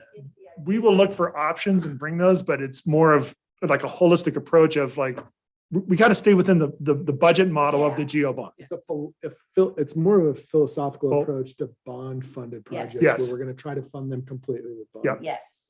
money And first. And the guidance is that 3220. Yeah. That shows all of the projects, and it's a class 5 estimate, but that's where we're gonna try to stick within is stick within that. within 32. what that outlines right there. So if something is different, if we have a project that's over budget, this goes to the next step of, and this is where I think we need to have a discussion with council is, I think we want to expand TBOC, or there's a recommendation maybe to expand TBOC, where we're talking about changes in project scope and project budgets. That would be our first stop. Right. And obviously, if there's if something that needs to be formally changed in a CIP, Yeah. that is coming to council. But what we're talking about is to have that first discussion of like, well, this says 2.5 and it's now 3.5. Do we move forward and add another million? What's your recommendation? TBOC is the first group to have that policy discussion with, and it'll turn into formal recommendations to council, which change budgets and CIP. And yes, and if there is no CIP change required, like we've already empowered TBOC to do Yeah, that, to yeah. prioritize. Mhm. But we'd be using them to kind of prioritize, talk about project scopes and things like that. Right. All right. Then the other thing we talked about specific to the key routes is, sounds like we have a little bit of flexibility in the $19 million bucket for the key routes to maybe prioritize within that based off of recommendations that are coming out of our design and thought process with our consultants. That makes With the sense. idea of like, we really want to make that north, south, east, west, really focus there first. What do we need to do there? And then we'll kind of see how that bleeds over into the other projects. Does that make sense? Garrett's looking at me funny. Yeah, just be willing within that microcosm Yeah. of the 20 million to prioritize the, 1 north, south and 2, 10, 12 east, west. And then we'll see what we got when we're done with that. Right. And we'll, yeah. I mean, that makes sense to me. I don't know. Do you generally agree with that? No, that's one of our goals. And And we will use TBOC as kind of that policy board to say, this is what we were thinking before, this is what we're thinking now. Do we want to do this? Right. That sounds right. And I think that is, again, I don't know where this sort of supremacy Yeah. analysis is, but I mean, council has only really weighed in on this twice, and both have been, I think, really clear.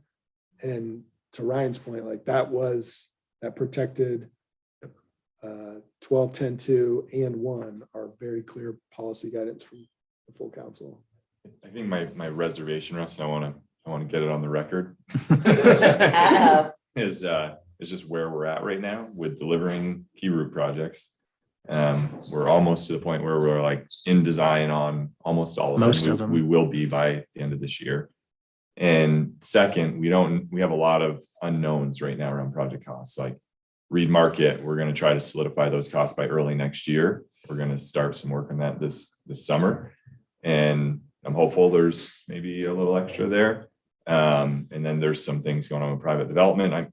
I hate to pull back on some of these important key route projects to kind of address some of these areas where we're having more challenging areas to navigate right now, just thinking about it from a citywide kind of equitable perspective versus moving it to these two routes. Well, I agree, but so what I'm thinking, let me put it in context. I'm thinking of like what we're talking on in Boyd Acres. Like we could go to T-Bach and say, look, we've got $1.8 million. We've done alternative analysis on that.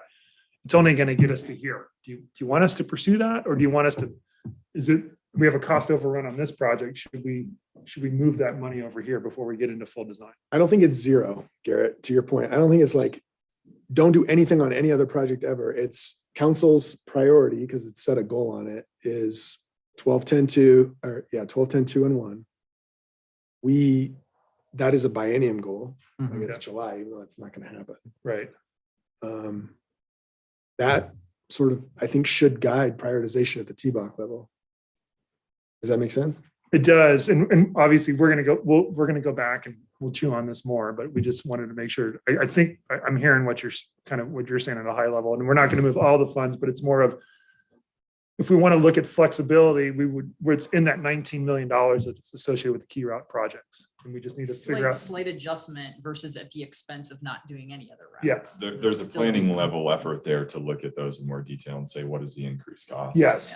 And I guess what I was hearing is that's going to get pulled from this 19 million, which then means we're not doing something. That's my concern of it being too Could be, early to say yeah. we're pulling from those and where we're at in the delivery with those. Just Yeah, it's some details there. there are some details there. Yeah. Then the last, because obviously this is going to be, this is a moving ball at all, changes every week, right? So we're going to be working through T-Bach, but are there specific council touch points that we should be bringing this back in terms of reporting or updates on this, that because over the next, you saw the projects over the next couple of years, there's going to be a lot of things in motion. So we can either do quarterly updates. What information do you really want to know about? You're going to be, if there's policy implications from T-Bach, obviously those formal things will come to council. But besides that, do you want to use this committee for anything in particular to get updates as we move through this and kind of how this is rolling and options and discussions we're having? You mean the committee? Yeah. I don't think that's going to be quick and easy to just expand the committee and give them 5 times as much work. They've already, as you mentioned, the 2-hour meetings, they are already full, and they've already formed subgroups that are volunteering to have additional meetings and do additional research. So, I would think, well, first we're going to talk to everybody who's on T-Bach and, maybe not everybody, but, get a feel from those folks if they feel, would they have applied for the committee if they knew that it was going to be this new thing? Maybe is what we want to kind of try and find out. No? Anthony's Yeah, I shaking agree. his head. What's the fastest way to get all this stuff delivered? What's the best thing? Yeah. To combine the fact that we got to process a ton of community input and not stand in the way of you delivering the projects. Is it T-Bach expanded, or is it No. is it like, It's not. so Yeah. then I think we have to just recommend that it's community building subcommittee. And if council needs to be aware of that. And if there's somebody wants to have And right, we do think a transportation committee is a good idea, yeah, but I don't want to start a new committee. It's going to slow it down. Exactly, I right. think we still want to expand T-Bach a little bit to talk about kind of this prioritization and we got, like if we need to start saying, look, we're starting to trend towards $5-10 million cost overrun on projects. I think that's where T-Bach is probably a good place to start, of saying, if we're going to reprioritize. That's things. kind of in their charge already. Yeah. To help prioritize based on the funding. That's not a stretch from what they're already going to do.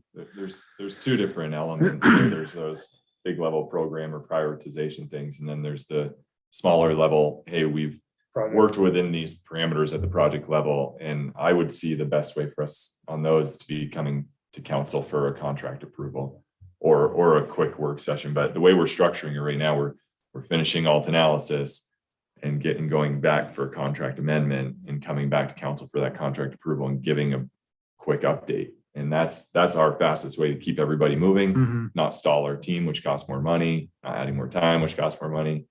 We don't want to do that. Because if we need to get like those quick left-right discussions, like, hey, we've got an opportunity here. If we add another $1 million on this project, we can get this done. Mhm. We can do quick work sessions with council. And how about, so now Neff and Purcell is a good example, and I know you have to go, Megan. And there's I'm sorry.